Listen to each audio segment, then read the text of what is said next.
have a lecture in Polish studies every year at this center. It's a great pleasure to introduce this year's Kołakowski lecturer, Professor Grzymala-Busse from Stanford University. She is a Michelle and Kevin Douglas Professor of International Studies and Political Science, the director of the Europe Center, but also actually one of the best-known scholars in Central and East European politics, particularly in the post-communist period. Her books include Redeeming the Communist Past, The Regeneration of Communist Successor Parties, Rebuilding Leviathan, Party Competition and State Development in Post-Communist Europe, Nations Under God, and hot off the press, Sacred Foundations, The Religious and Medieval Roots of the European State, which, as its name suggests, reaches far back to explore this subject. So we could not have anyone better qualified to talk to us today about church and state in contemporary Poland. We're also delighted to have as discussants, first of all, Dr. Hubert Czyzewski, who's our former doctoral student, wrote a terrific thesis on the evolution of Leszek Kołakowski's religious thought, now a book published already in Polish by Znak, and we hope coming in English. And he works currently for the Zofia Institute, which works to popularize humanities and social sciences in Poland. And as our second discussant, Dr. Kuisz, editor-in-chief of Kultura Liberalna, a magazine and media that will be well known to many of you, a distinguished writer on Polish law and politics, and also was for 3 years co-director of a project here called Knowledge Bridges Poland, Britain, Europe, which we hope implies that Britain is still in Europe, along with Poland. Without more ado, I'll ask Professor Grzymala-Busse to kick off. Then we'll have short responses from Hubert Czyzewski and Kuisz, and then we'll go straight into the discussion. Anna. Thank you. Thank you very much. Thank you for the very kind introduction. Thank you for having me here. Thank you all for coming, and I'm sorry to question this as something to comment on. So if you can, I'm going to be trying to do this manually, so we'll see how it works. Technical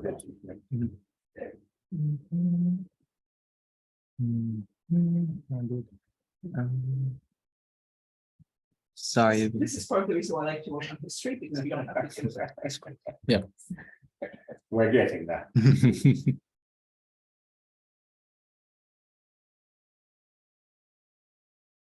Presentation.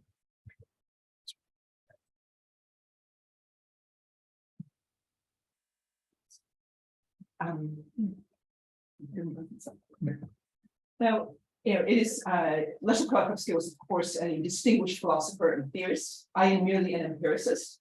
But I do want to point out that, of course, his thoughts, as Professor Czyzewski's work suggests, is highly relevant to the study of religion, not just in Poland, but in Europe. Kołakowski himself was a prominent critic of Christianity in the 1950s, something of a reluctant atheist in the 1970s. But he concluded that fundamentally, European political and social life is shot through with religion, with Christian values, with the history of the church, canon law, and so on.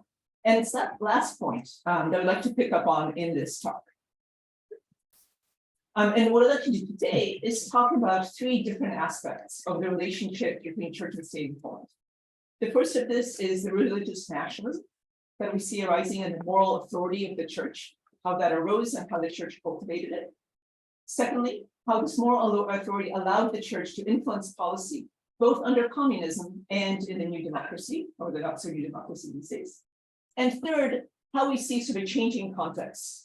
Basically, the Polish church these days is facing challenges, many of which are largely of its own making, that makes this easy relationship that has held for so long much more brittle and much more.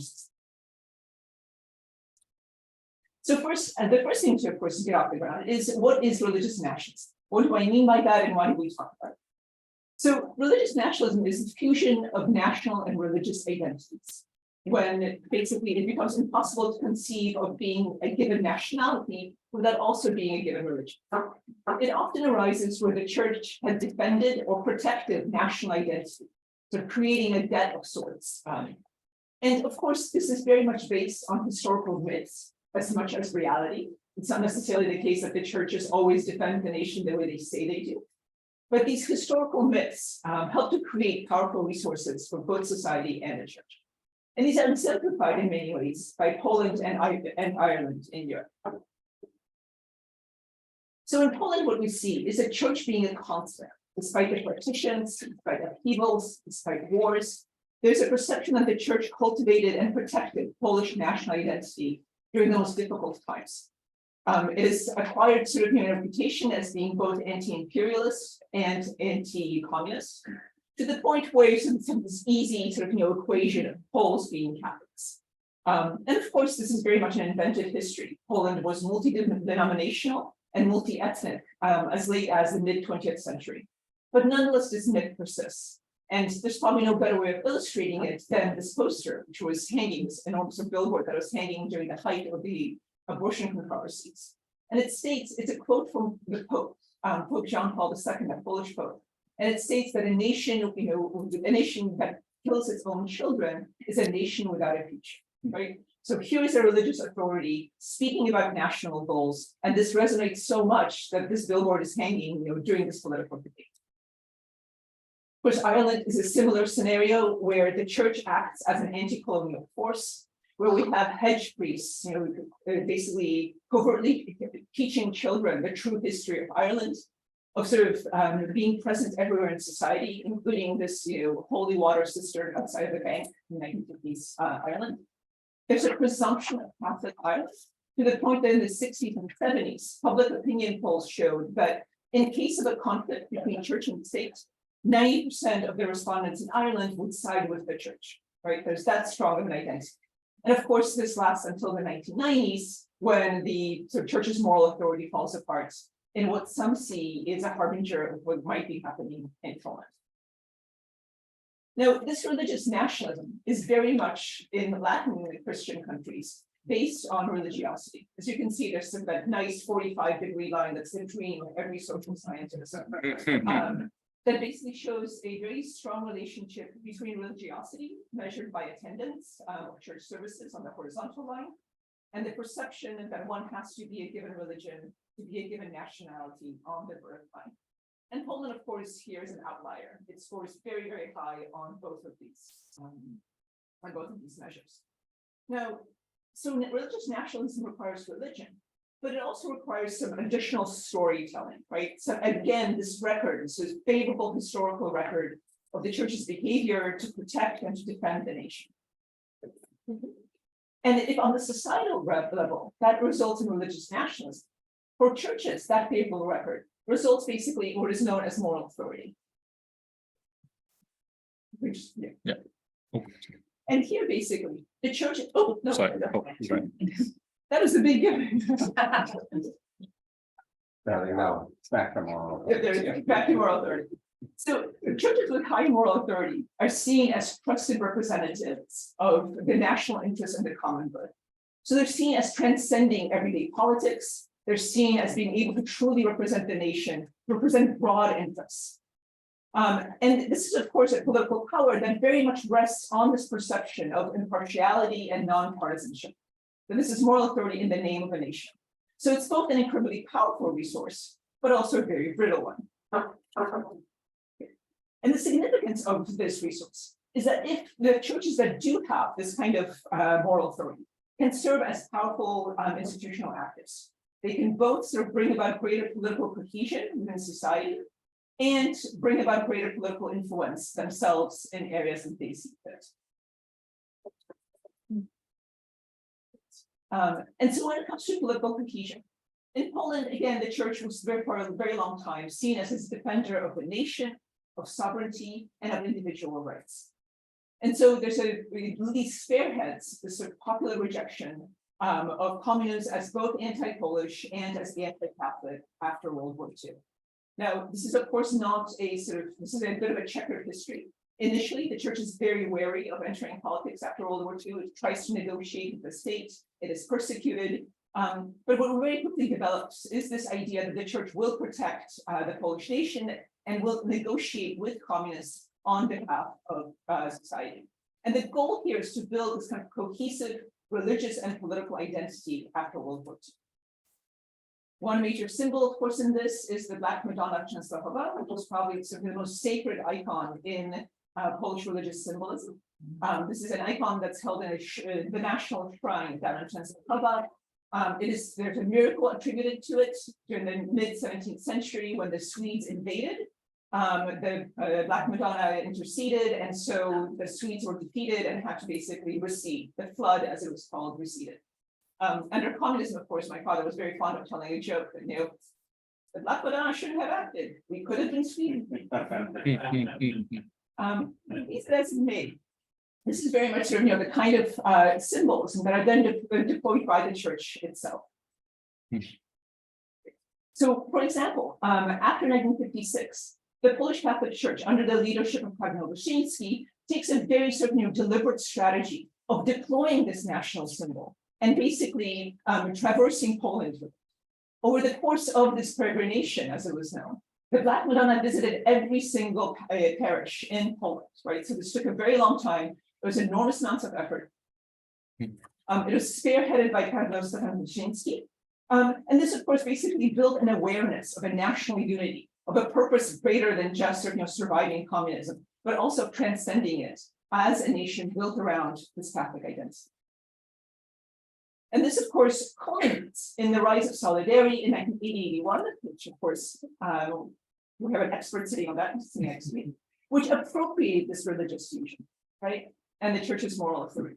So here's, this is a mass in 1987, a papal mass. And the slogans that are being held up at the mass are solidarity slogans, right?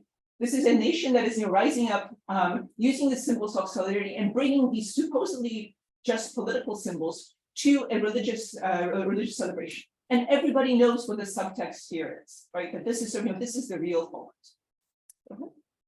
In fact, Lech Wałęsa, the leader of Solidarity, whenever he basically was in public life, he would always wear a stamp of the Black Madonna. Here he is meeting with Pope John Paul II. And so again, this is kind of legitimation of a particular way of being Polish and of a church as a leading protector of that way of being Polish. Wałęsa wore the badge so often that, of course, Poland being Poland, there were jokes made about it. This is, for example, the Black Madonna wearing a badge with Wałęsa on it, and the Black Madonna itself, this time with Lech as Jesus. Now, this moral authority wasn't simply used to build the political cohesion of the nation, as important and as significant a goal as that was. It was also used to basically extend political influence and to obtain the church's preferred policy outcomes. Under communism, this consisted of basically pacifying society and obtaining concessions. Despite this ostensibly adversarial relationship between the church and the state, what we have instead is constant consultation between high-ranking representatives of the church and the state. And so after each upheaval in Poland, whether it was 1956, 68, 70, 76, 80, there were consultations. And the church basically, the records show that the church basically agreed to calm down society for the common good, so it prevents further inflammation of the national sentiment, and exchange, of course, for all kinds of considerations. And under communism, this consisted of greater liberty for church services, of building permits at a time where almost none were being granted, of quotidian things like paper quotas, again, at a time where paper was widely unavailable, and of course, financial resources for the church, tax breaks, and so on. In the new democracy, after the collapse of communism, of course, the church shifts to moral issues rather than its own survival, and obtains also a host of various policy concessions. There's, of course, religious education, which gets introduced over the summer of 1990, entirely sub rosa. There is no parliamentary negotiation, there are no bills. It's simply announced at the beginning of the school year that religious education would now be publicly financed and taught by the church in schools. There's the infamous abortion compromise in 1993. The church already had a proposal that would outlaw abortion in all instances, ready to go as communism was collapsing. The compromise, which at the time basically allowed abortion in the cases of fetal defect, grave danger to the mother's health, and there's a third, Right. and rape, yes, thank you.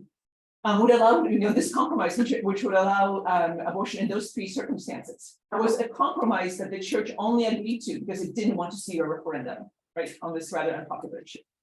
When it comes to gay rights, they are circumscribed largely in keeping with the church's preferences. The church continues to obtain favorable financial status. It receives more tax breaks and it's probably the biggest landholder in Poland. And of course, it also has a very strong media presence. It owns the densest radio network in Poland, which is largely untaxed, and it owns several publishing houses. In an era when academic publishing is being constrained, we should all be so lucky. Now, to obtain this influence, to get there, the church has been rather strategic. So it's a very prominent political actor, but to the extent that it can, it's largely avoided open politicking and partisan coalitions. And that's partly because so many people, when it's tried to politic openly, it got its hands badly burnt. In 1991, it tried to tell people how to vote, and the popularity of the church immediately plummeted, and there's a lot of certain backlash against this. This kind of, the church avoids or tries to avoid open politicking and any kind of partisan coalitions, because that tends to undermine its status as a moral authority, as a representative of the common good. It makes it into a partisan actor. And for one thing, open influence is largely rejected by society. So again, Poland is an outlier in this sea. You can see that again, when it comes to religious attendance and the percentage of people rejecting church influence on voting and on governance, Poland scores very, very highly. What date? This would be 2013. This is 10 years ago. And I don't think that much has changed when it comes to the percent of the rejection of church influence in politics. And what's critical here are two things. One is that this is basically that if you look at the intercept, right? If you look at where the vertical line starts, it begins at 50%. So everywhere, considerable majorities reject church influence on politics. And the second thing to note that this is irrespective of religiosity. So in the most religious countries in Latin Christendom, such as Malta, Poland, Philippines, this is a widely held stance. But we are religious, we attend church, but we don't want open politics. And the church is very much aware of this.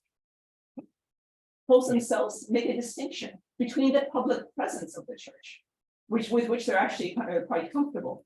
And here, for example, it's totally fine, according to most respondents over the last 10 years, to have crosses in public buildings, to have a religious oath to the military oaths, to have religious education in schools, and even to have buildings and other public spaces be consecrated by priests. Poles are okay with this, and they have been for the last 2 decades. On the other hand, when it comes to open politicking, this is widely rejected, and increasingly so by most Poles. So any kind of statements by the church on moral and moral themes, taking stances on bills that are being considered in the parliament, or worse yet, telling people how to vote, are all rejected at very high and increasingly high rates. And the same holds for partisan coalitions. Until very recently, basically, all Polish governing parties, no matter what their ideological stripe, basically didn't necessarily enter into a coalition with the church, but made all kinds of concessions to it. This is a pattern of steady deference to church wishes. Again, whether this is a leftist party or a right party.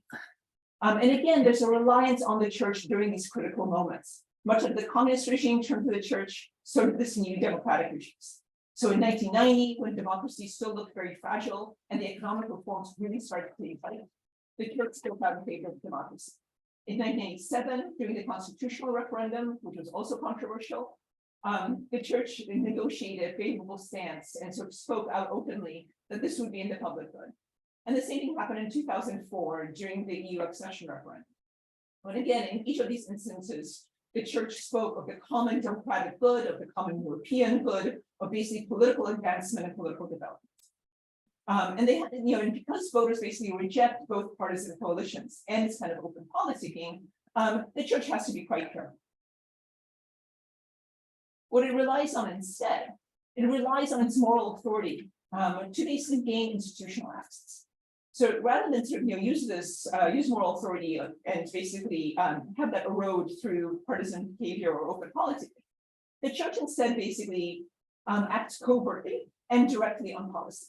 This could best be described as sort of shared decision making with the secular government, where there are basically all kinds of points of access where the church meets with high-ranking government officials and gets its way. And the beauty of this is because it's covert, it doesn't undermine moral authority of the church. It's largely outside the purview of the public.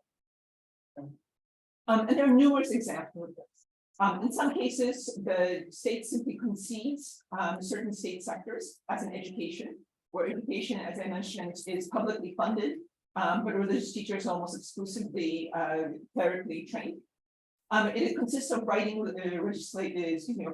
legislation on the abortion bill, on religion in schools, on stem cell research. You basically have either church officials writing the bills, the first draft of the bills, or church officials working hand in hand with high-ranking government officials.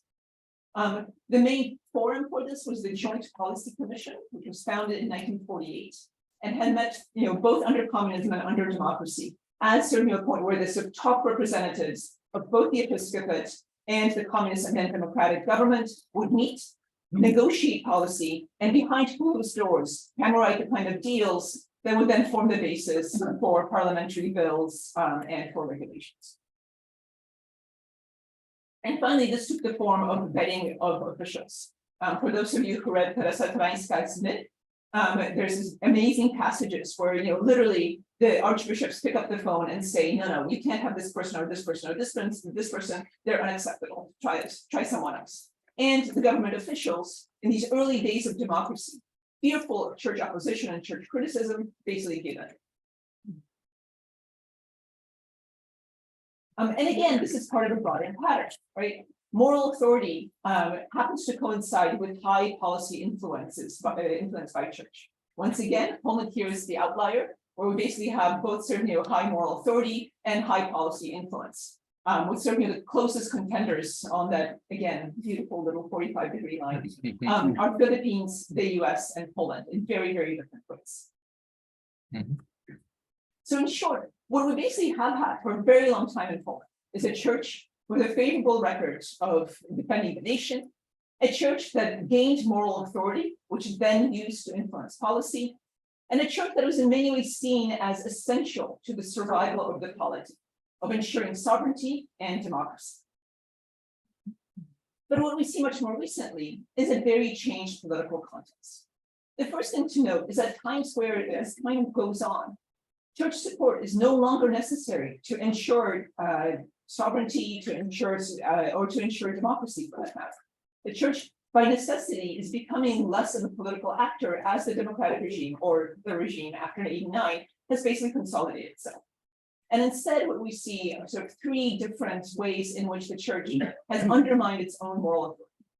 The first of these are financial scandals. There are also several examples of political overreach, and there are the pedophilia scandals that basically rocked the church most recently. So first, there are the financial scandals. So as I mentioned, the church is the wealthiest organization in Poland. It is the biggest landowner, and it also holds enormous amounts of wealth.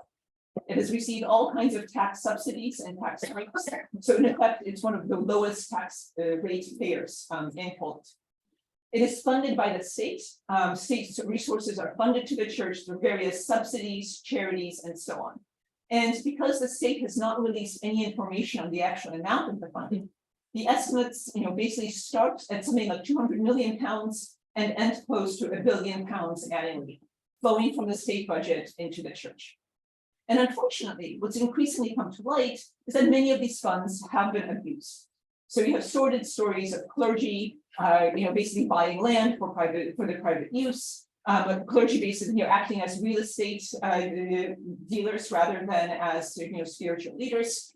And of this money being used to, in some cases, basically pay off the victims of pedophilia to keep them quiet. We also see a policy overreach. With the rise of Kuisz, and it's coming to power in 2015, we see a more open partisan coalition. There's sort of, this has come out much more in the open. And there are sort of several examples where we see this really play out in media, in gender and LGBTQ rights, and in abortion. So, here's our favorite romance. This is Father Czyzewski with Czyzewski. He, of course, is the leader of a very powerful religious organization. He has his own TV station, et cetera, et cetera. And, already by 2015, he's saying things like, unless I get more for my charities, unless I get more for my radio station, I might run for office. Now, of course, that's highly unrealistic, but nonetheless, it is certainly something of a sign of this kind of policy overreach that Kuisz basically gives him more money, and this becomes public. And this, of course, doesn't look so great. More recently, we have the state and the government announcing that from now on, the national TV, the state media channels, which already function pretty much as a government mouthpiece after 2015, will now also transmit a daily mass. That's basically going to be led and organized by the episcopate, and do that every single day, which again is not something that Poles are used to. That kind of presence of the church in the state sector is not something that we've seen before. And of course, there is gender. Right? So already, basically, in the I would say starting in 2007 or so, we had this gender ideology being sort of thought as the sort of church's main adversary. This is, of course, genderism, a dangerous disease of the 21st century. Her and him from conception. This is the 9th March for the Holiness of Life, or Sanctity of Life, that was held in 2014. And so this gender ideology starts to basically become one of the favorite ways of the church and of Kuisz to gin up support. By 2019, we have these stickers printed up by a government-sponsored newspaper, Liberalna, who also happens, of course, to be a favorite lead of the church. Excuse me.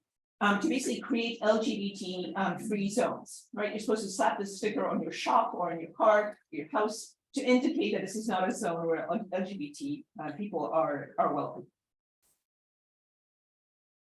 There is violence against LGBT people, and most notably, the Archbishop of Krakow, Marek Czyzewski, says that Poland is under siege from a rainbow plague of gay rights campaigners that he compared to Poland's communist totalitarian leaders, right? There are marches against this. This is one of the marches for gay rights. And in 2020, most notably, we of course have the new restrictions on abortion. Now, this was a civic initiative. Kaczynski and the party recognized just incredibly how coercive this could be. And so rather than consider it openly in the parliament, after massive protests in 2016, they basically table this bill. It gets brought up again. This time, however, it's the Supreme Court that votes on it. And the Supreme Court decision is to basically eliminate abortion, so-called eugenic abortion. So now abortion is only allowed in the cases of either rape or of proven danger to the mother's life, both of which, of course, are almost impossible to prove in Poland. And so what happens basically is a massive set of protests, right? Something like 400,000 men and women, young and old, protest against the Supreme Court decision. They do so both in rural areas and in urban areas. So this is no longer an urban phenomenon, but it spreads across Poland. And most notably, they enter the sacred space of the churches, right? Something has broken with this decision and the protests that follow. We now see the protesters enter churches and bring the protests to to what used to be entirely sacred spaces. Of course, this the handmaidens are deployed as well. And again, notice that they're in a church, right? That would have never happened before. And these both of these then unite, right? The protests for LGBTQ rights and the protests against abortion unite, and they basically start to express a counter narrative that real Poland isn't so conservative and reactionary. Real Poland isn't simply driven by the church's political and moral preferences, but there is an alternative. And this is what starts to become articulated very recently in the last 4 or 5 years. It even, of course, goes as far as contesting these national symbols, right? So this is, of course, the Black Madonna, now wearing the rainbow flag. This occurred in 2019. The artist, of course, was promptly arrested. Basically, the police entered the house at 6 in the morning and arrested her. Very quickly became apparent that there was nothing to charge her with. And public opinion polls at the time basically showed that the vast majority of polls felt that this was an entirely appropriate act and this was not any kind of a desecration. And as if all of this weren't enough, there's a recent sort of uncovering of all kinds of pedophilia scandals. Now, we see pedophilia scandals already being uncovered in the church in the early 2000s. This is Bishop Juliusz Petz, the Bishop of Poznań, who was forced to resign in 2002. And some analysts have argued that the whole church obsession with gender ideology is a response to these early pedophilia scandals. But this is a way of sort of, basically a counterattack that would make these early scandals go away. But the scandals don't go away, and they don't go away for both domestic and international reasons. In 2019, the Vatican officially disciplines the Polish Catholic Church and castigates the bishops for not having acted to uncover and to punish incidents of pedophilia more widely. And within Poland itself, there are 2 documentaries by the Czyzewski brothers, Hide and Seek and Don't Say That, both of which are incredibly powerful, but they basically show confrontations between the victims of pedophilia and their clerical perpetrators. And they too shake up the sort of easy narrative that's been there in Poland. There are marches, and these marches are bishops hiding pedophilia as a crime. And notice that these marches are now addressed to the clergy, and the clergy are seen as culpable for having basically hidden up these crimes. Most recently of all, Pope John Paul II gets basically implicated in these scandals. He himself, of course, as we had mentioned earlier, he is officially a saint. He was very much sort of a Polish national saint for a very long time. And in his pursuit of a culture of life against what he saw as a civilization of death, in his sort of pursuit of anti-communism, of anti-liberation theology, of anything that's smacked as a diversion from the church's moral path, he often basically closed himself off to criticism, and he closed himself off to unfavorable news, to put it mildly.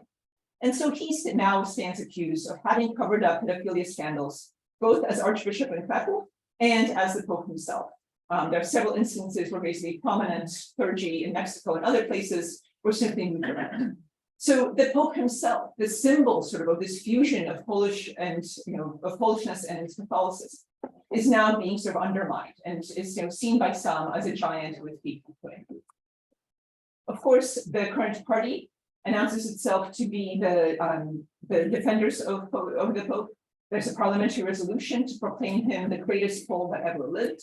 And so there's again sort of this politicization of this religious figure. This goes as far as there are marches. We're with you, Holy Father, which is very much the slogan used in the 1980s during papal visits. And this goes as far as on the anniversary of his death, the National Railroads distributing for free his favorite cream pastry to all Catholics, right? And so this is concerted effort to defend the saint. Now, the result of all of this is that church authority is being undermined. But it's being undermined not by its very conservative or unpopular stances, not even on abortion, right? One of the interesting things about the ways that public opinion has shifted on abortion is that after 1993, you see a considerable shift in favor of the sort of anti-abortion, pro-life stance that the church had promulgated. So it's really not its conservative moral stances, which are entirely predictable, entirely consistent, and entirely expected of the Catholic Church. But instead, this moral authority is being undermined both by the sort of overt politicking and this, the visibility of the peace, favoritism, and coalition, and by the church's own moral failures.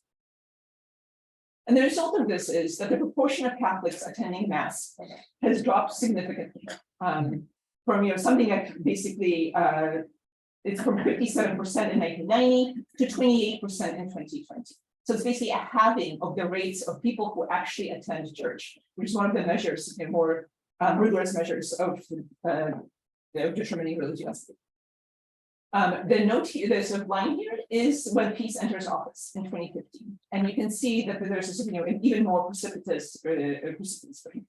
So this basically accelerates this trend that has existed all along. And I don't need to claim that the coalition with Kuisz is what brought this about. As you can see, the trend is a very sort of long-lasting one, but it certainly doesn't help in the name of accelerating.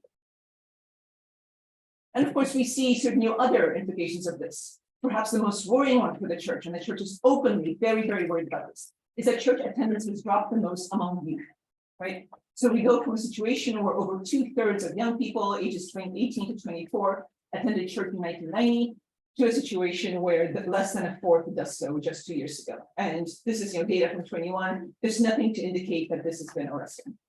There are fewer vocations in the last 10 years. There's been a 60% drop in the number of people who feel called to the religious life and who enter seminaries. And there's been sort of a fundamental loss of trust that public opinion poll after public opinion poll shows.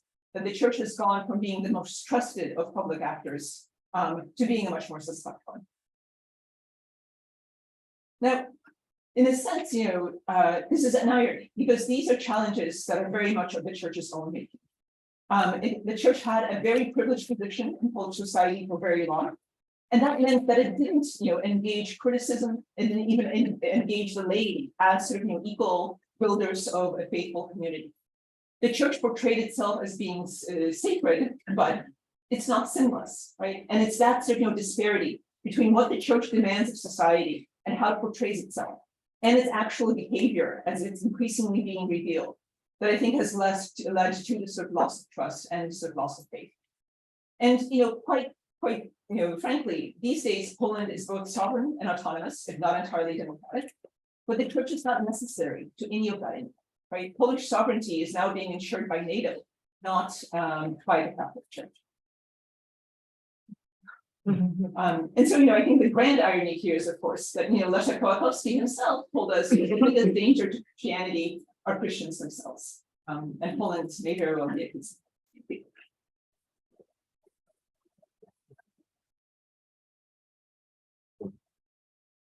Thank you very much, Anna. That was a terrific survey and analysis. Hubert. Thank you very much for this really interesting remarks. I'd say we've just listened to a great lecture in modern history. I think if we look at this most important data about church attendance, especially about church attendance among the younger generations, I think the conclusion will be that this is a lost cause. To use a historical comparison, perhaps we're not in 1789 yet, but in terms of French absolutism, this would be late Louis XV. And the greatest threat to popular religiosity as such, and especially to political influence of the church, is not any sort of organized, aggressive atheism, right? When we saw protests in the church buildings or Black Madonna with the rainbow flag, I think it's religious indifference.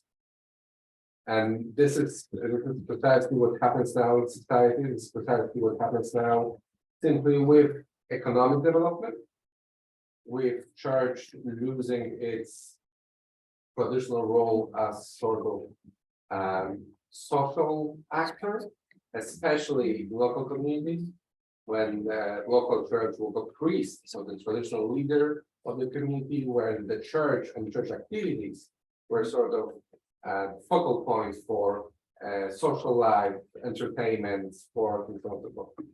Welfare services, which are now taken over by the state because simply state can afford to do that. So I think as the popular saying goes, desperate times require desperate measures, and for this reason, Catholic Church served as sort of ersatz of the Polish state. And perhaps Polish history in the 19th and 20th century experienced a much extended time of desperate times, but fortunately or unfortunately, these times are over now. And I think to a great extent, in many various areas, Poland Polish state and Polish society is becoming sort of normal state, as Poles like to say, the regular state, developing and changing in a very similar way as other European countries do, perhaps as the United States. Perhaps as my last comment. So Professor Grzymala-Busse explained to us historically that there was a fusion between the national identity and religious identity, that being Pole meant being Catholic to a great extent, because in the 19th century, the Russian state was an Orthodox state, while the Prussian state was a Protestant one. So in this way, religious ecclesiastical identity was very much connected to the national one.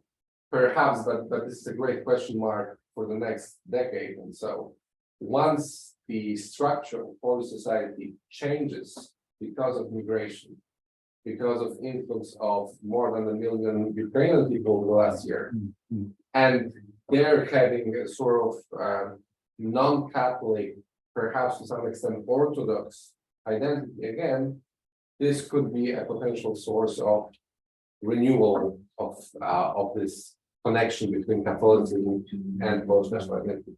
But in general, I think, and Professor Busse showed us that in the lecture, that the trajectory of development reflects, I think, what's happening in other Western countries. Thank you very much, Hubert. Yeah. Thank you for this presentation and thank you for having me here. I would like just to add some comments to the presentation. I had an opportunity to work on the same subject recently. I wrote a book for the Manchester University Press that is going to be published this year. So I wrote a name for the research that we have experienced in the past, namely that the church in Poland, or more precisely, more to the point, in the Polish territory, started to play a role of a backup state. At a certain moment, it started to play a role of a backup state for hard times. And it starts literally from 1795 to 1989, with the short interruption before the Second World War. Why is it of importance? Because this tremendous role of the Catholic Church in Poland cannot be understood as short-term. I would just name 3 processes that are closely intertwined here. The first thing is that the church in Poland is so powerful because of the very fact of its institutional continuity. In fact, this is the only institution that survived since the 18th century through the communist times till now. So I'm making an exercise during the seminars. I ask my compatriots, close your eyes and please tell me in 50 years. Honestly. Oh, don't answer, but think of in 50 years. Are you sure that the Polish state is going to exist or the Catholic Church? And then the truth is revealed, or not. But the point is that many Poles do not even, they are not aware of their own preconceptions about their own state. The state is seen as a fragile, weak, and very often politicians not only treat it as a weaker partner, but they are simply convinced that it's not going to survive. And since the 18th century, therefore, we have this construction, non-linear, absolutely non-linear construction of the backup state. And why is it important?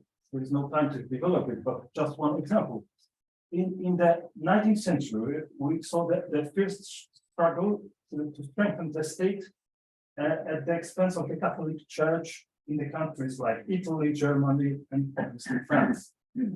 After the unification of Italy and Germany, Poles did not go through this process at all. Even more, in many cases, they found themselves on the other side of the barricade. This is absolutely, this is so important to see why the state was seen as an institution that is on the other side of the barricade. At the same time, because I would like to, I try to understand also what the classes of this situation, and just again one example, in a situation in which the state was wiped off the map, Catholicism offered the chance to remain on equal footing with citizens of Western countries.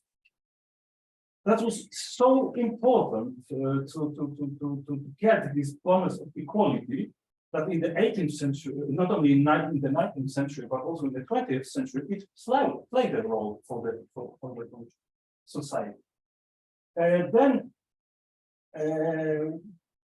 we have this backup state, and obviously the main problem arises when we restore the independence, when we have the state, because then the question arises what to do with that state.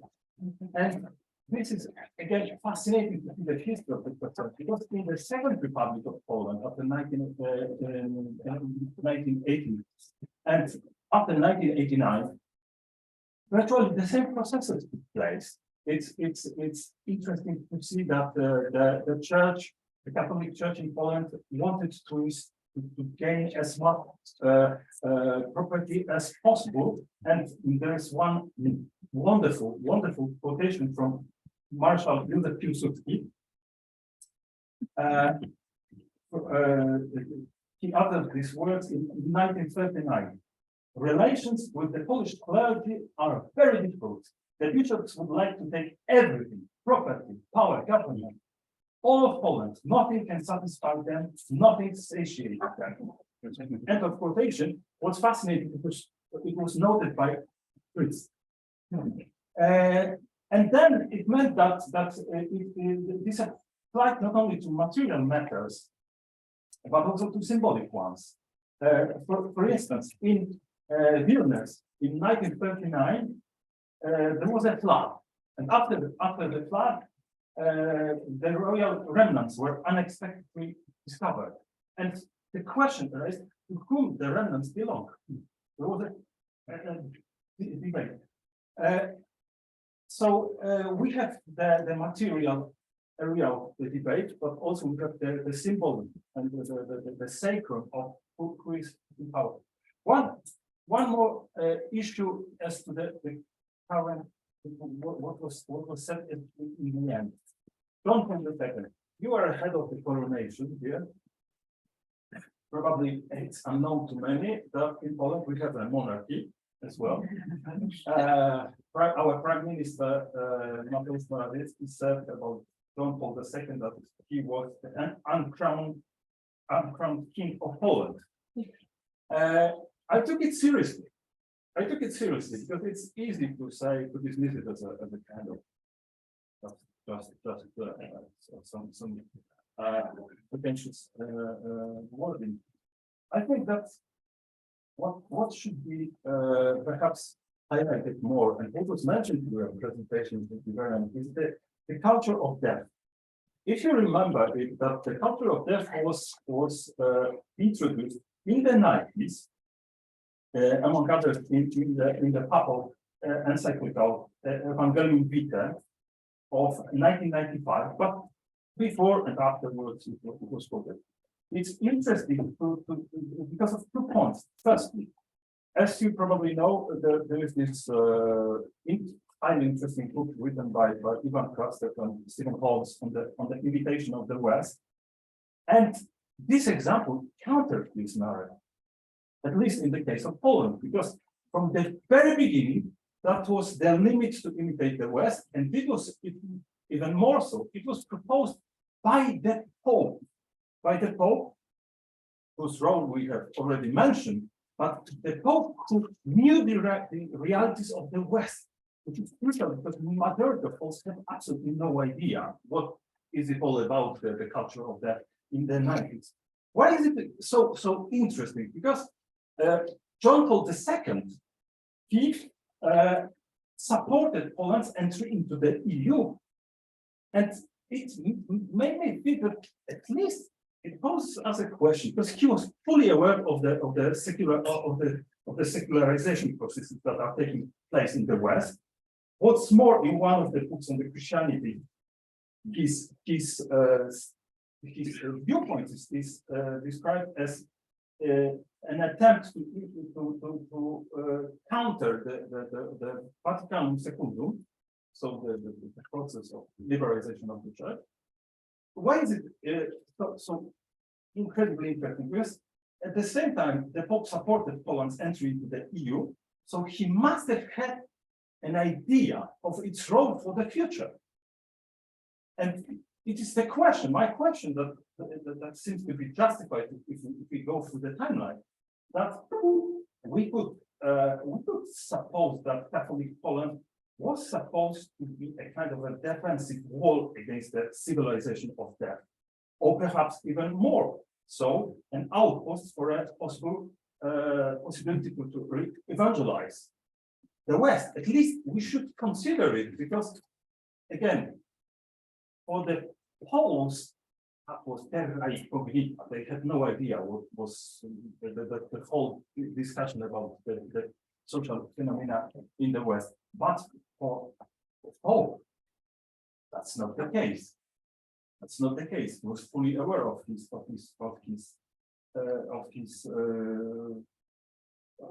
processes and what people. So I think that it's absolutely fascinating to see. And the closing remark, there are comparisons with the Ireland, and rightly so, because in the 30s in Ireland there was a synchronization of the church and the state that was unbelievable, and we could discuss it further on. But the point is that there are some limits.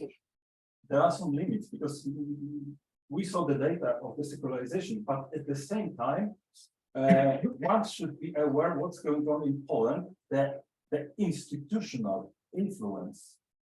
It was mentioned on the example of property, real estate, is incredible. These are, one cannot even give the data of what is the volume of property of real estate belonging to the church. It's absolutely obscure nowadays. So I think that it's and now we have the money that are pumped to the Christian NGOs and so on and so forth. So I think that it's also to add to the picture that has been so beautifully painted, one should be aware that it looks like an attempt to be prepared for hard times in the future, especially that we have the generation of new citizens that was born and brought up in Poland, in independent Poland, and therefore they are getting out of the logic of the backup state. Thank you. Thank you very much. Anna, would you like to respond briefly to any of the points made? Sure. So first of all, thank you very much for these very thoughtful comments. And I agree about the possibility of the influx of Ukrainian immigrants diluting this, further this sort of easy equation. But I think I'll note two things. What I think is even more, Ukrainians have been in Poland to the tune of over 1 million for 2 decades now, and that hasn't really resulted in that kind of dilution. But I think you're absolutely right that what happened with after 22, with the this millions of refugees who were streaming across the border, is something very significant, because the response was a civil society response, not a state response. And that is incredibly important, because it further empowers this notion that this is civil society. These are citizens. We're all in this together, and we can change the country, and we can do real good without involving either the state or the church, because the church played almost no role in this. And secondly, I think to your idea of the backup state, I agree. And there are places where the Philippines, right, when there's an explicit substitution of clerical authority and clerical law, basically for the state. But I would also add that I think if we were to close our eyes now and envision, what's going to be there in 50 years, the Polish church or the Polish state, exactly as you say, I suspect increasingly more and more Poles will close their eyes, open them and say the state, the sovereign autonomous state. Sure, but the new question arises that we have the war in Ukraine, and therefore the existential question, should we keep up our backup state alive or not, arises in the new lines. How many divisions does the Pope have? I'd be fascinating to do, can I try doing a poll? If any of you closed your eyes when Jarek said that imagine in 50 years, how many people, hands up, how many people thought the state would survive? Okay. How many thought the church? 50-50? Yeah, let's say, 60. 60 will be. How do you count the balance? It's very interesting, actually. That's right, that's right. Because No, I think this is great. The church will survive as an institution. But not in the way it's been worked on for the last. No, I mean, we understood it that way, yeah, I instinctively said the state, I must say myself. I'm sure there'll be plenty of questions, if you could identify yourself when asking, my goodness, what a sea of hands. I've never seen anything like it. Let's start with, I'm Paulina Kuisz, I teach English literature here, but I grew up in Poland, I'm Polish and British. And thank you very much for your illuminating lecture. I have a handful of reflections rather than a question. When you describe the role of the church during the under communism, I think it's also important to point out that the church appeared a much more tolerant institution and much more open-minded, and that changed immediately after 89. After all, it was receptive to opposition leaders who were Jewish or atheists, who were lefty, and as a result, its sudden turnabout, it happened very quickly, really altered its perception. So it's not just its alliance with peace, but a lot has been happening, and that certainly alienated a lot of people. And I should also say that even before the fall of communism, during those visits of the Pope, there was a large contingent of Poles who weren't actually that involved. So this equation, Pole and Catholic, of course we are banding it about, but I remember attending a party when the Pope's mass was happening lower down in Gdynia, and when one of our friends went down to get cigarettes, and even the policeman said, "Oh, are you going to First Communion?" And he said, "No, I'm getting some bags." And it was just a very interesting confrontation. I think you mentioned the Discussants films, but it's a kind of doubleness. On the one hand, there have been all sorts of films, mainstream, like Clergy, which demonstrate how awful and corrupt and hypocritical the church really is. But on the other side, there is this unthinking support for the church, stimulated by music and others. And going back to the change between the church's position before and after 89. Before 89, although not only being in opposition could be equated with going to church. So some people went to church as a way of signaling their political stance and not necessarily actually believing. After 89, this proportion was completely reversed, in that after 89, you actually show your support for viewpoint ideology, and even get ahead within some of the newly founded parties if you go to the church. So we have a whole number. Alina, would you like to bring it to a question? Because we have an awful lot of people with their hands up. And I think the final point, and I just wonder what you think about it, because you mentioned that the changes in the last few years. There's enormous polarization in Poland. And for the first time, we have parties such as, broadly speaking, the left, who are vilified as opponents of the church, but they are really explicitly calling for a clear separation of church and state and public apostasy of so many people. Let's take that last one, quickly, the last. Sure. So yes, I think, but this is also this part and parcel of this kind of break that occurs after 2050, right? It's an acceleration of trends that have already been existing. And so now there's finally room. I mean, there was an anti-clerical party in 2010, and I'm trying to, I can see the man's buoyant haircut. Halikot, exactly. So, so that, that a big shining moment of anti-clericalism as well. I think the opportunity is much higher now. Thanks very much. I have a lot of questions, so we're going to group them if you don't mind, and then give it to Jonathan Luxmore, then David Priestland, and then David Madden as the first round. So Jonathan. Thanks. Jonathan Luxmore, I'm a journalist. I have to say I'm disappointed that you seem to couch your talk in very rhetorical terms. I mean, you constantly refer to things that are happening and you jumped ahead with a conclusion. So there are questions about John Paul II's role in Krakow. This shows he's implicated in pedophilia. You talked about several changes. I think this shows a loss of trust. And I regretted that you've done it in that way. But I particularly had a question about how you depict the church's relations with the present government. You use the word coalition. And of course, you'll get lots of overlap between office holders in both institutions. There are lots of that and lots of points of agreement. But what is the evidence that there is a coalition between the church and the present government, bearing in mind that they have disagreed very publicly and very strongly on several issues, such as the treatment of migrants and the Belarus border, given the fact that the head of the Bishops' Conference in August 21 said this was the worst government the Polish church has ever dealt with. So what is your evidence that there is a coalition? Well, who negotiated it, who, and when, and where is it sort of stipulated and written down and itemized? David Priestland.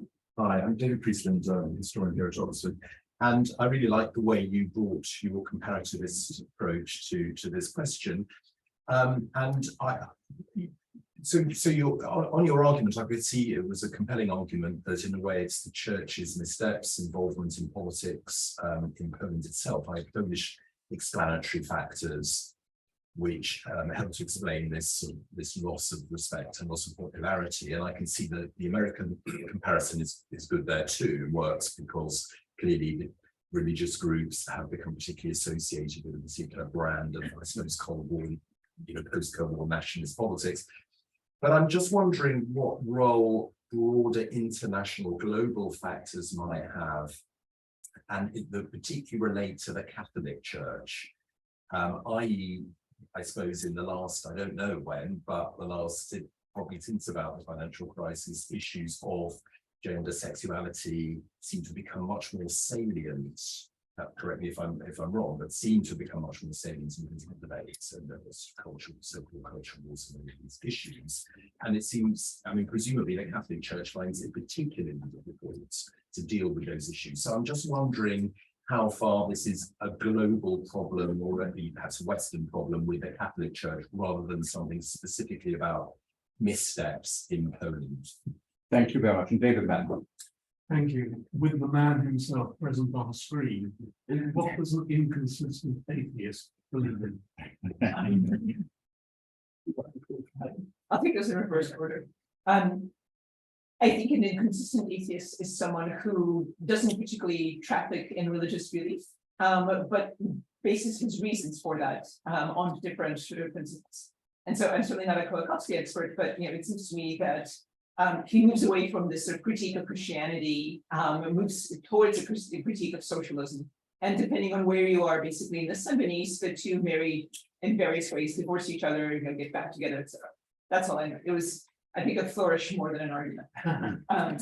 Now, the question on the global issues of gender sexuality, I think that's absolutely true. This is, there's the new push for trans rights, for LGBT rights, that's put the church on the back foot.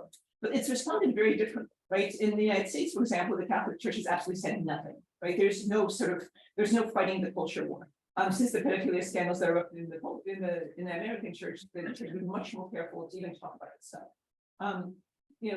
As opposed to Poland, where the church marches right in and denounces gender ideology, denounces gay rights, sees all of this as threats to both national identity and to the religion. And then to Jonathan's question on what makes this a coalition. Coalitions come in various flavors, right? What there is an open exchange of favors. So it's absolutely the case that there's criticism of the government's stance on migration, but there's disagreement between coalition, junior and senior partners and all kinds of issues. I think what matters more is this sort of mutual exchange of benefits, right? And so the church continues to get enormous amounts of money, it continues to get tax benefits, it continues to hold on to land, and it continues to obtain its policy preferences in abortion, in stem cell research, and other sort of, controversial areas. What the state gets in, or the government gets in return, what peace gets specifically in return, is sort of imprimatur of this is, these are our people. People like visit basically, on one hand, extracting concessions, on the other hand, speaking in favor of this particular government as, even if not the best, certainly certainly preferable to the other options. And that is what both sides get out of this agreement. Thank you very much.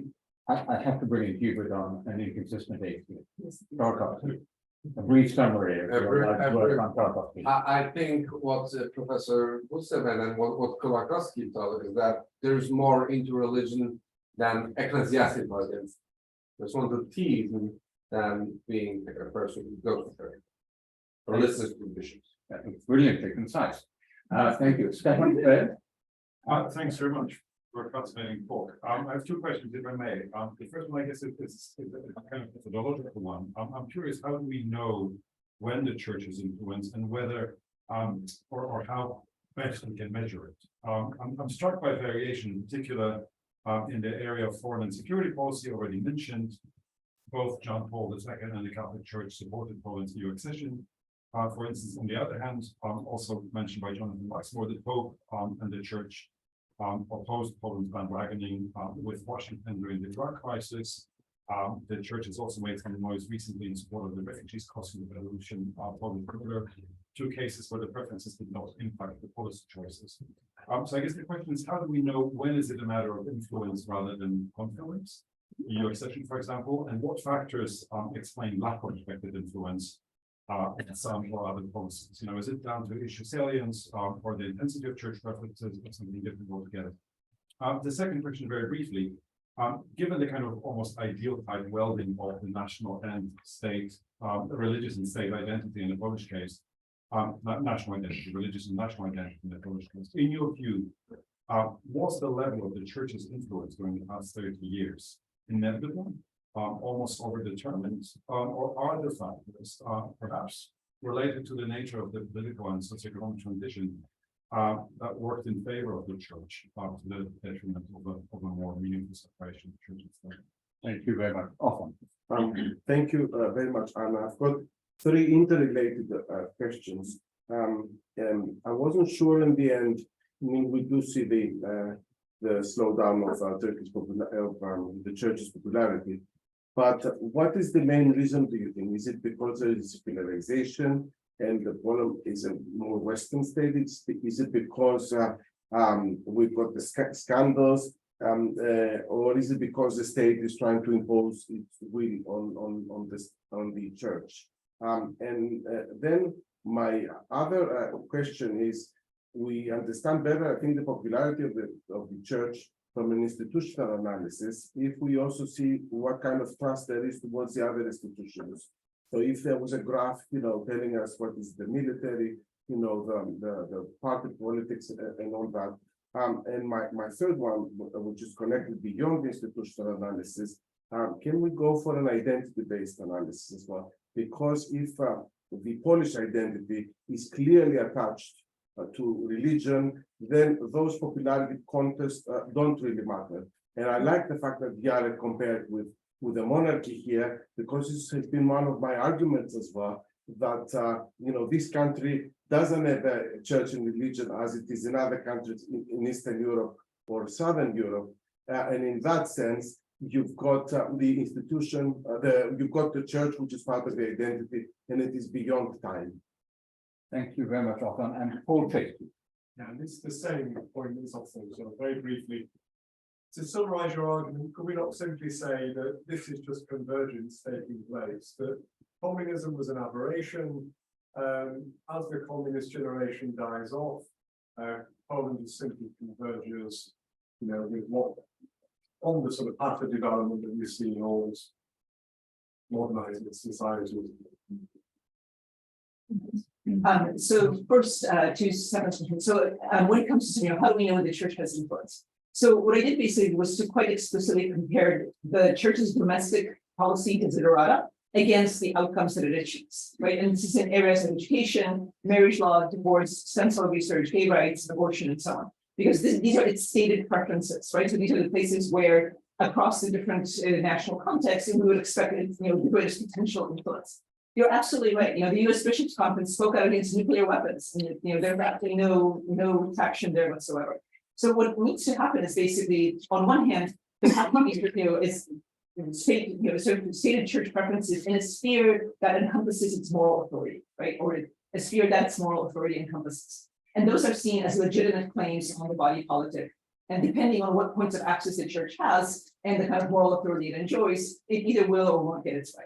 I think the other critical aspect of this is that the state needs to need the church, right? So in places like Poland, both under communism and in the early years of democracy, the state needed the church. That's no longer the case. So I think those would be the factors that I would use to explain both influence and lack thereof. Fascinating questions. The first of this is, I think the decrease in religiosity in Poland is again part of this process of divorcing oneself from an institution that is no longer as needed in everyday life. It, I think, also is explained by the enormous gap between theory and practice, between what the church preaches and what the church is doing. And that I don't think is necessarily as big an influence on religiosity. There's a sort of a very common Catholic trope that the institution is flawed, but the religion is not. But I think that also has played a role. And I think towards this identity-based analysis, I very much agree. I think what political scientists and social scientists in general have done a bad job of engaging with these symbols that unify countries, right? That create identity. And in the UK for a long time, that was the monarchy, right? If you buy Linus Colley's argument, it's also Protestantism. In Poland, it was Catholicism and the Black Madonna. But these national symbols are so important. And what's fascinating to me is that in both cases, their power is ebbing. And without a clear replacement, right? And it's what comes after that I really wish I could know. And finally, this is a sort of fantastic alternative. That communism was just the aberration, and both before and after, the church really didn't play a role. So I would disagree that because Poland still has higher levels of other measures of religiosity than almost any other country. First of all. Second of all, I'm not sure that these processes of secularization are playing out as evenly as we would like. So that places like the United States, which remain steadfastly religious, right? Or South Korea, again, against all odds, an enormous amount of people who attend church and believe in God. So I think the processes are occurring very, very unevenly. So I think that would be my response. Jarek, would you like to jump in on any of those points? Only if you have to take the time. I think that there's one thing that should be highlighted here, that there is a kind of, as you know, as with the economic issues, there is this concept of TINA. There is no alternative, and I think that it should be mentioned that in Poland there is an ethical TINA that is widely shared. And for instance, Jarosław Kaczyński said, there is no alternative system of ethical values in Poland to that preached by the church. That's obvious. But almost the same thing has been said by Adam Michnik, for instance, so his pure opponent. In 2014, a quotation from Adam Michnik, there is no strong tradition of non-Christian ethics in Poland. What there was ruined and corrupted by the communist authorities who imposed the rhetoric of official atheism. And therefore, there is only the Catholic Church as a player for teaching morality in the Polish territory. And I try to stress this is the opinion that is shared above the political spectrum, which is quite an unusual thing. As a general comment to the questions and the guys, I think what we are experiencing in Europe is a major transformation of Christianity from a worldview into a lifestyle. And we don't need priests for even if there's some alternative for an ethical system, you don't need your weekly mass and weekly sermon to Interesting. I'm very keen to get people from the back of the room. So if there are any hands from the back of the room, I've got people in the middle of the room. I can see you, Veronica. But if there's anyone at the back, can you stick a mic up or think about sticking a hand up? Meanwhile, yeah. Yeah, I'm Liberalna and also I was wondering if you could say a bit more on how the church is negotiating its relationship to the government on issues on which they don't obviously agree, particularly on migration. In the context it is one, the global element of the church, which kind of its space is expanding in the global south, shrinking in the global north, and in the global north is increasingly socially conservative. And secondly, I'm Italian, and like as you know from your book, this is what happens when the church ties itself to one political party. And it's almost as if it feels like we are T+1. And what's happening is that relationship, even with the political right, is falling apart at the seams over immigration. So as the culture wars shift from gender and gender roles to migration and diversity, how does the church negotiate that, and how is it negotiating it in? Very interesting question. Veronica, start off. My name is Veronica. I have a question regarding the young generation, because obviously what we can observe is that the number of church goers declined, but at the same time, the far right movement, and Peace Party is not the far right, are getting more and more popular among young people. So yeah, if you could like comment on this like very strange correlation. I'm Richard Stephen, I'm from something called Face in Europe. What this is about the young. I mentioned this before. In this town, we have Christchurch Cathedral with traditional Christianity, traditional church of England declining. The other side of the road, you have St. George's Church, where every item of ritual has been removed. There is just a bandstand, and the young are there in numbers, happy. You also have alongside this the Alpha course, which is again individualistic and not top down. Is there any hint of this in Hungary, in Poland? Sorry, in Poland. Okay, so do you think the questions are in reverse order? No, there isn't. So, there are also alternative, there are all non-Christian alternatives. The Hare Krishnas were quite popular in the 1990s. There was a brief blip, but there really isn't a sort of Christian alternative to Catholicism. And the Catholic Church is relatively monolithic when it comes to its practice. There's no division between happy, clappy, and smells and bells. It's all bells. But with the exception of a few university churches. I find that question really interesting because it's happening in that peace support is going up while youth religiosity is going down. And I would almost separate the two, because I think what's critical is that for a lot of people, peace basically represents the new order, right? And it is a functional. I mean, there was no economic crisis in Poland.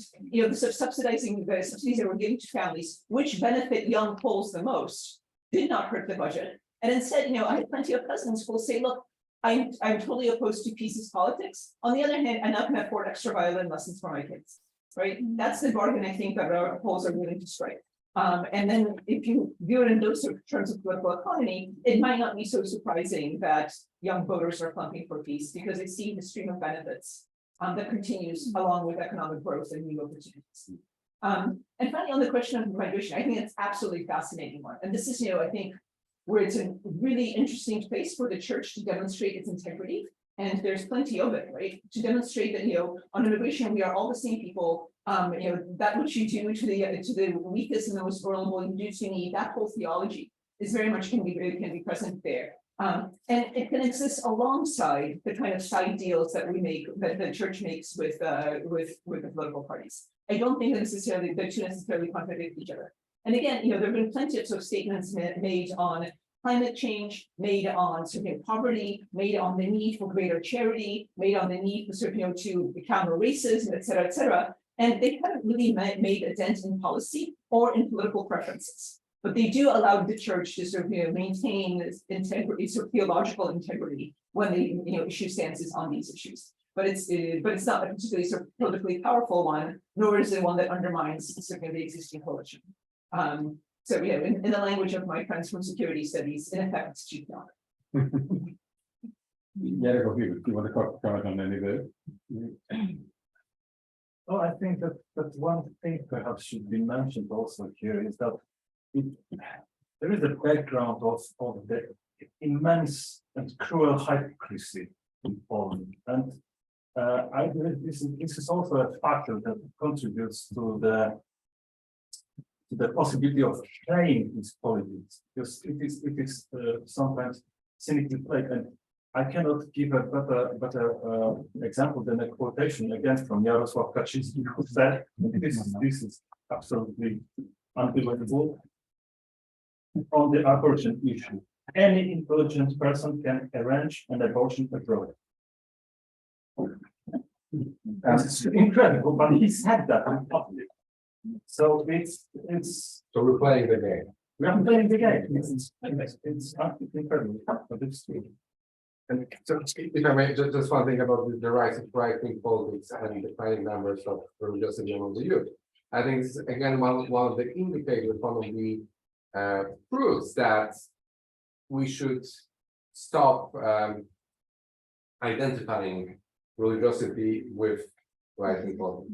You know, like, that there was a strong connection in the past with the communist times, probably, but similar to what's going on, for example, in France, when we have not Marine Le Pen, but with the National Front Party, which is right-wing, the most right-wing you can get, not religious at all, right? Alternative to Deutschland in Germany, not religious at all. In a similar, it develops in a similar way. Thank you very much. Let me see if there are any more questions from the room. I'm looking here on the back, in the middle, Lenka. Yeah, there. Yeah. Thank you, Anna, for a wonderful lecture. I'm Lenka Bushtikova here at the center. As you studied church policies in Poland over a long period of time, can you comment on their economic positions and whether you think it evolved in any way over time? Because one way to think about the 500+ program is that probably the assumption that they might embrace it, you know, it might boost fertility. On the other hand, it might undermine their sort of grip on the electoral and their substitution role. So do you have any thoughts on, you know, policy as an important component of one justice support and policy as an economic church's view on economic policy? So, you know, so beyond sort of general hand waving the favor of redistribution and making sure that there's sort of a floor below which no one is. It's very certain, but so it doesn't really comment on taxes or subsidies. It appreciates the pro-natalist bent of the policy. But you know, and it certainly sort of, you know, we've spoken that, you know, some of the said of this, you know, dignifies families, which is another important thing. But when it comes to economic policy, the church tends to stay out of it. As it Thank doesn't. you very much. I've got a question from online from someone called Anne Leahy, which says, you describe what's happened to the Polish Catholic Church, and then she says, this is the same path followed by the church in Quebec. Do you anticipate further retrenchment? I think she means retreat in the Polish Church public presence and moral authority. I ask you. Yes, well, you know, that's the other thing that social scientists are very wary of doing, making any predictions whatsoever, no matter how speculative. I think Anne's absolutely right. I think, you know, the quiet revolution over the course of the, you know, basically in 1970 in Quebec very much certainly looked like this, right? It was sort of a decision that basically the church was no longer advancing the national interests, it was holding it back. And I think that's what might be happening in Poland. I refuse to engage in prognostication, but I do think there's a similar sense of the church is no longer advancing national developmental goals. But can I just follow up on that, because you also made the comparison to Ireland. Can we make a comparison to Ireland too, where it was the pedophile scandal that in a very dramatic way finally destroyed the edifice of church authority. That's right. I think in Ireland, you know, there's the edifice looks slightly different in Ireland because in the 1920s, you know, the new sort of independent Irish state hands over education, welfare, and medical care to right? It entrusts its most vulnerable citizens the neediest people to the church, and the church breaks that trust. And that was unforgivable, right? It wasn't just the pedophilia scandals, it was the mother and child homes, it was the scandals around the schools, in the hospitals and so on, and that's what breaks the back of that relationship. And the church can't recover because again, the sort of, the gap between the theory and the practice and the sheer hypocrisy of an institution that would betray the most vulnerable Irish citizens while speaking about the common good is too much to bear. And so in the Irish case, it's literally a question of 5 years. Basically, from some of the reports coming out in the mid-90s to the church losing everything by 2000. So that's a fascinating point, because you've hinted at the comparison. So what you're saying is, because the Irish church has this unique position in it, as responsible for the most vulnerable, and therefore, it's not looking forward, it's not comfortable in the same way as a lot of its authority. But you think the Quebec comparison is more? I think so, yeah. Yeah. But I mean, all these churches can fall from grace in in different ways, right? It's kind of like Anna Karenina, but Yes. So I have a quick question for Jarek and then an important question to you. So Jarek, I never thought about it. It's a very interesting point you made about Jan Paweł II knowing what's to come when Poland joins the EU regarding possible secularization. And a genuine question, maybe one way of thinking about it is that in fact that there were these two tendencies in him. And instead of thinking that Poland will be the Trojan horse of Christianity for Europe, maybe he actually acted more as a Polish person concerned about the well-being of the Polish state, putting religion to one side. And then a sort of bigger question. I agreed with Karina's analysis that it seemed in the past that there was more openness present in some versions of Catholicism in Poland. Now, perhaps that was a mirage all along, but it didn't seem inevitable that the church would follow the more nationalist, hate-driven lines that were opening to it. And so what explains this choice? There were these other paths available, represented by Tygodnik Powszechny, or indeed by the Pope's Jewish-Polish relations or the openness to other religions that don't seem to have been taken to the extent that were available. So can I add my questions to that one, because they're so closely connected? I mean, first of all, in terms of John Paul II, of course, he very often used the image of the two lines.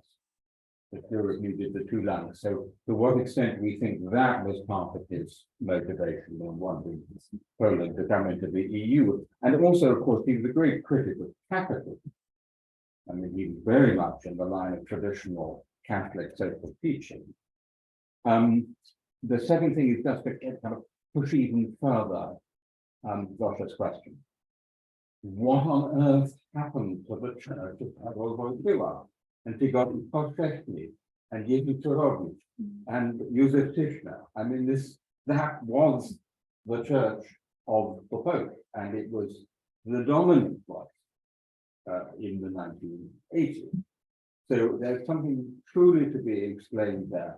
Not that it recedes, that is perhaps not so surprising, but it's so almost totally marginalized, having been really so powerful within the church and within the Polish, broadly speaking, Catholic intellectual life.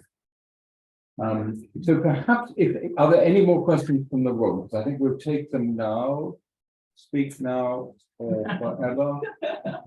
Your piece is rare. Well done.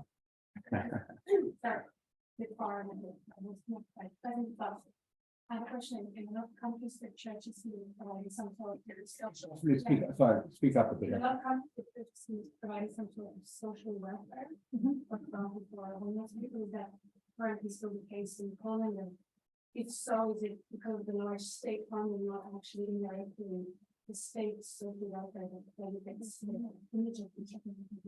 Very interesting question. For those who didn't hear, the question was, is the church actually providing significant social welfare funding rather than just spending it all on rebuilding all the church buildings and other purposes? Let's go in reverse order, if you don't mind, and have concluding remarks. How does that sound? So we'll start with Jarek, then Hubert, and then go back down. Thank you. Well, this is an open question. But but it's a timeline that focused my attention. That when you see that at the same time you have the papal description of the culture of death, and at the very same time the Pope supported Poland's entry into the EU. I think it's legitimate to ask question, what was his vision of Poland in the EU? And it seems to me that when you, for instance, it may be devastating, but if you take a look at the abortion issue, the Catholic Church fully gained everything in Poland. Everything. From the very beginning, at the beginning of the 90s, the Pope proposed the agenda. The culture of death, we don't want it in Poland. And therefore he set a path. Without this path, the law and justice agenda would look poor, really poor. And therefore, Jarosław Kaczyński took this, and today we have prominent politicians of law and justice. They are use it as just a catchphrase, blah blah blah. The culture of death. That's how they describe the reality, the political reality of the EU. So to some extent, it became a fuel, political fuel for the ruling party. That's the reality. The second point is that at some points, the papal agenda has won in Poland. Absolutely. It's when you take a look at the abortion issue, it's exactly what was supposed to happen.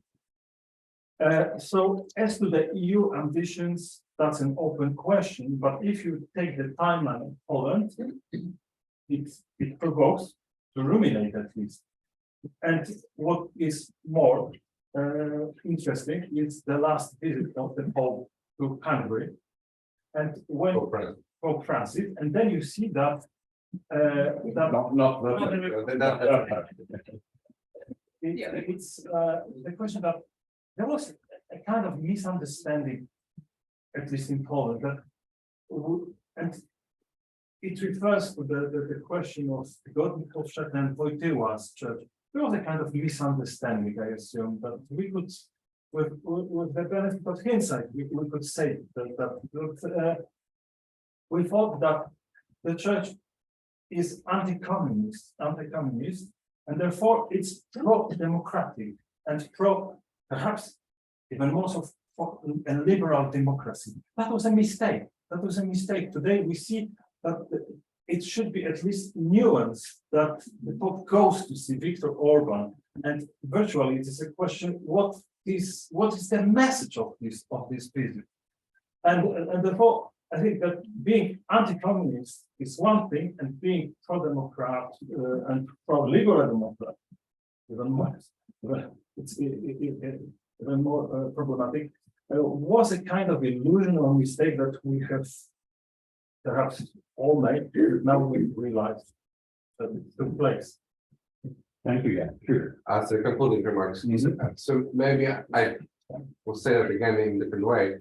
And I think this was an implicit conclusion from Professor Grzymala's lecture, that if we think about church-state relations, about processes of secularization, impact of Muslim society, the Polish case is becoming less and less exceptional. Hallelujah to that. So let me first give answering the questions. Regarding the social welfare role, yes, absolutely. The church has an extensive network of charities. It's just that the amount of social welfare it provides is seen by many critics as disproportionate or underproportionate, given the funding that it needs. Secondly, on this notion of whatever happened to Turowicz and Tischner and Godnikowszak, I think the prominence of that way of thinking about Catholicism of those Catholic intellectuals doesn't translate into their predominance or their popularity, right? It reminds me very much of Pauline Kael, this famous film critic who, having been born and bred on the West Side, said, how could anyone who voted for Nixon? No one I know voted for him. How could he have won? right? I think it's, those are very prominent intellectuals, but they never exemplified what the Catholic Church was in Poland. And I think this gets to the question of, what happened to the church, right? I think, one, the church didn't change. Two, it is very easy to be open when you're in the opposition. I mean, it's the same thing with solidarity itself, right? If you're in the opposition, it's very easy to open your arms wide and to form a big tent. Once you actually enter partisan politics, that all falls apart and fragments very quickly. And I think the same thing happened to the church. And finally, as for Pope John Paul II and the re-evangelization of Europe by having Poland as its Trojan horse, I think he may have hoped for evangelization, but he knew that a Poland outside of the EU would be marginalized and isolated, and that was the real reason why he's. Thank you very much. Please join me in thanking our lecturer and this wonderful.